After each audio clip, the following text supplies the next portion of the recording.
नमस्कार, आपका स्वागत है आपके अपने YouTube चैनल एक कहानी रमा की जुबानी में। जैसा कि आप जानते हैं, मैं रमा हर सप्ताह एक कहानी या कविता के साथ प्रस्तुत होती हूं। तो इसी श्रृंखला को आगे बढ़ाते हुए आज मैं आपके लिए एक कहानी लेकर आई हूं।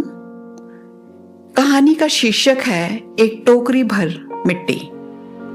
ये कहानी श्री माधवराव सप्रे जी की लिखी हुई है।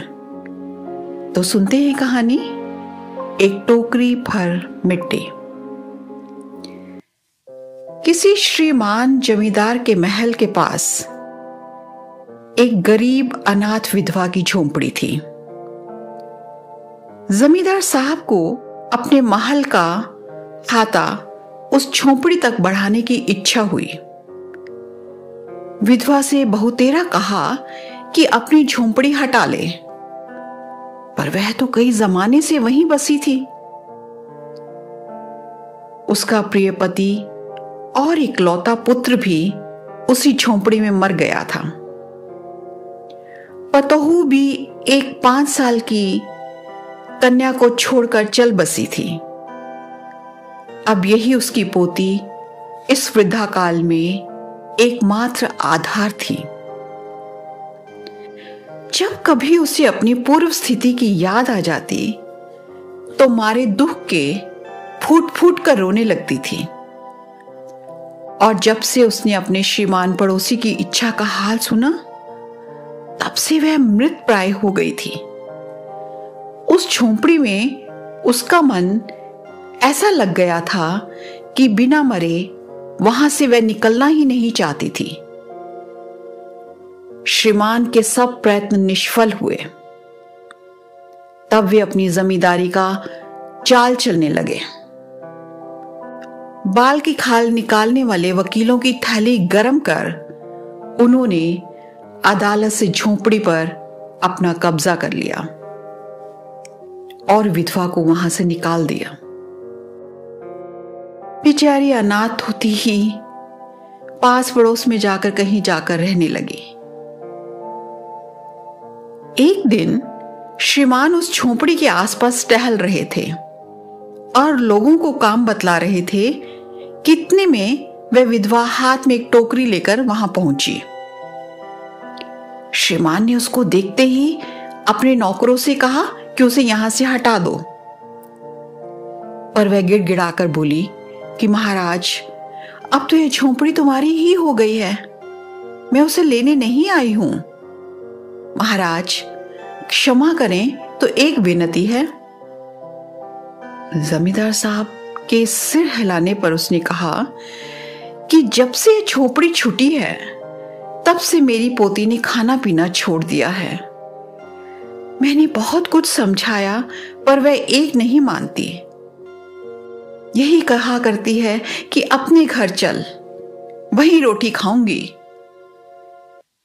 अब मैंने यही सोचा कि इस झोंपड़ी में से एक टोकरी भर मिट्टी लेकर उसी का चूल्हा बनाकर रोटी पकाऊंगी।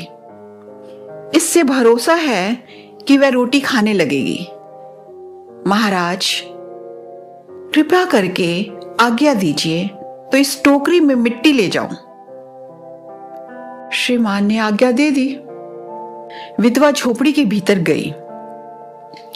वहां जाते ही उसे पुरानी बातों का स्मरण हुआ और उसकी आंखों से आंसू की धारा बहने लगी।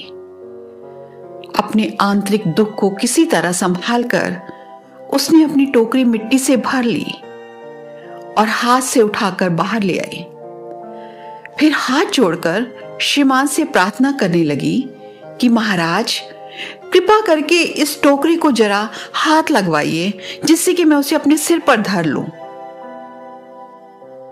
जमींदार साहब पहले तो बहुत नाराज हुए, पर जब वह बार बार हाथ जोड़ने लगी और पैरों पर गिरने लगी तो उनके भी मन में कुछ दया आ गई। किसी नौकर से ना कहकर आप ही स्वयं टोकरी उठाने आगे बढ़े।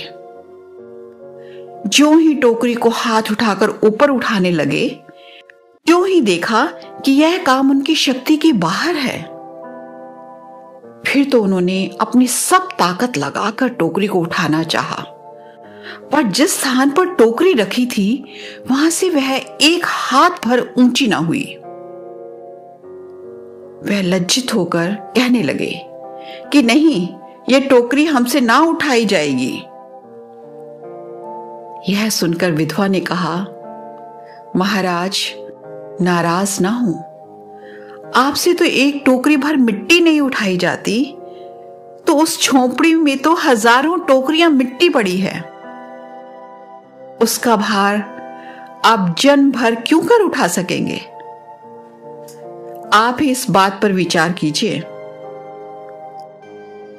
जमींदार साहब धन मत से गर्वित हो अपना कर्तव्य भूल गए थे, पर विधवा के उपरोक्त वचन सुनते ही उनकी आंखें खुल गई। कृत कर्म का पाश्चाताप कर उन्होंने विधवा से क्षमा मांगी और उसकी झोंपड़ी उसे वापस दे दी। तो इसके साथ ही एपिसोड समाप्त करते हैं। आपको ये कहानी कैसी लगी कमेंट सेक्शन में जरूर बताइएगा, और चैनल को भी लाइक, शेयर और सब्सक्राइब भी जरूर कीजिए। तो मिलते हैं अगले सप्ताह एक नई कहानी या कविता के साथ। तब तक के लिए दीजिए इजाजत और अपना रखिए ढेर सारा ख्याल।